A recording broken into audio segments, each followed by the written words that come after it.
poetry reading for you. This one, I'm super nervous because I'm reading my own poetry, so love it. Yeah, nobody watches these, so it's no big deal. But I have been writing poetry since like 5th grade. And I just really enjoy it as a medium personally. It's a great way to journal and get feelings out when you're dealing with stuff. And plus it's kind of like storytelling, but usually in a shorter format. So I like it as a medium of storytelling and literature. I think it is it's definitely a medium that I think people have a lot more time for now. A lot of people can't sit down and read short stories or don't have the attention span or time to read a whole novel, but poetry is a way of getting a great story without having to dedicate so much time and effort into it. And of course, there are variations, like you don't always get great poems, or some of them are a lot more complex and require a lot deeper thinking, but sometimes they're just really simple stories or expressing feelings. And so this is kind of the way that I use poetry to express feelings, but also tell a story in combination. So I'm going to read a few of mine. I hope you like them. If you don't tell me, because I will get really defensive. But yeah, so the first one I'm going to read for you is called Soul Rest. So, welcome, friend.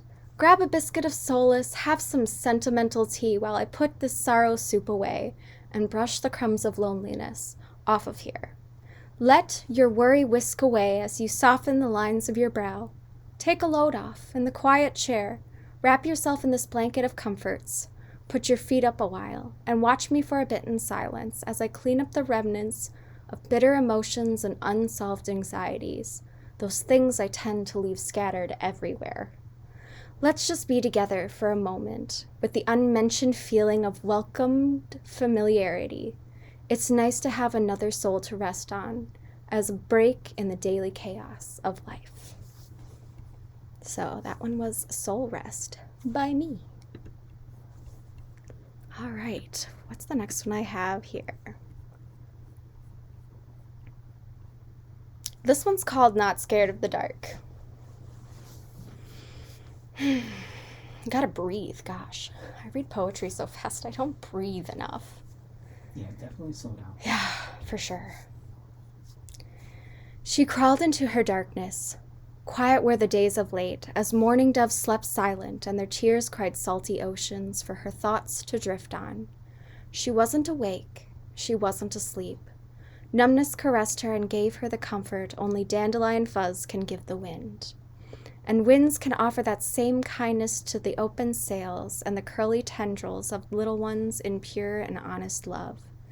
She didn't care for the noise. The sounds buckling under her feet as she tried to drown herself in those tears of mourning doves. Sages and ordinary men did not heed her, nor she them. So the dark places of herself were the refuge, her solace from the false man-made light. Its pretty colors a lie, dim in her darkness, blurred by tears of every man who did not yet exist, but would regret to be born only to fear death. The false truths and broken thoughts of the liars and the dead weeping mimes that mimicked one another silly. She divorced the lies, she ended the solitude of two, in that dark and salty morning dove tear-born ocean filled cave, is where she went to meet God, to see the supernatural light that was the only comfort in the broken pieces of her human soul she had left. So that's called Not Scared of the Dark, again, by me. This one was a more recent one. I think I actually wrote this one in 2017. The other two were from 2015, when I was a youngin'. Really doesn't feel like it was that long ago, but it also feels like it was ages ago. It feels like it was ages ago, but it wasn't. Like, a lot has happened and then. I think that's what's so hard about. There was only one president ago. Oh, gosh, you're right. But a lot has happened in that one president. Which is kind of a interesting segue into this poem. Because it is a little political. So bear with me. Whew, breathe. Generations, howling and screaming, they asked for blood but would have to settle for red ink. Vast fortune, impassive and inherent, a peculiar unity, murderously vindictive, over scotch and a card table. Conservatives eradicated, projects have moved forward, the general circle of politics, chalking purity. You ought to know the real history, they claimed. Rebellious and broken, the people who spoke no protest, ink on their hands called blood, fed lives from the political preachers. I don't need to know, they said. I lived that history. So that was ink spill propaganda. Let's see. So the next one is called Cafe. This one's a breakup one. You rolled your eyes, I saw it. Greg rolled his eyes at me. It's a good breakup one, I promise. The only kiss I leave for you is the one on the coffee cup that you handed to me when you attempted to lie to me by asking if you meant to me what I meant to you. Though I left that porcelain stained, it did not break beneath the pressure of my lips on its surface, but you shattered in hot rage beneath the sting of my words as they fell from those same lips. My answer was yes. I did love you the same as you loved me, with the same emptiness as the cooling mug in my hand, wishing for the warmth of love that would no longer pour into it.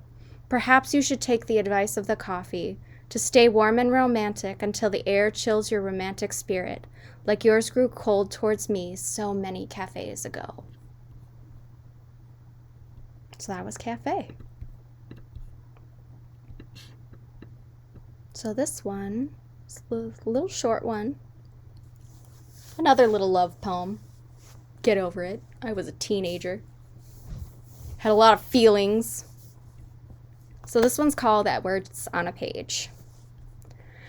And there I stared at words on a page, my heart cut open and still, and with each stroke of the pen you'd write, you'd break my iron will.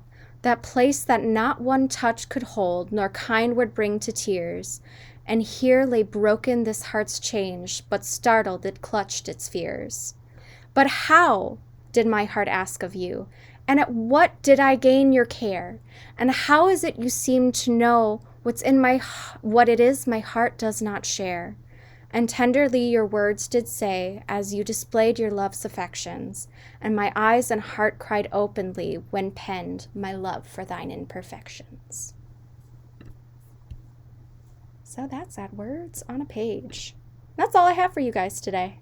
So thanks for listening. Please be gentle with me. Yeah. Like, subscribe. Let me know what you thought. But be gentle. See you guys next time.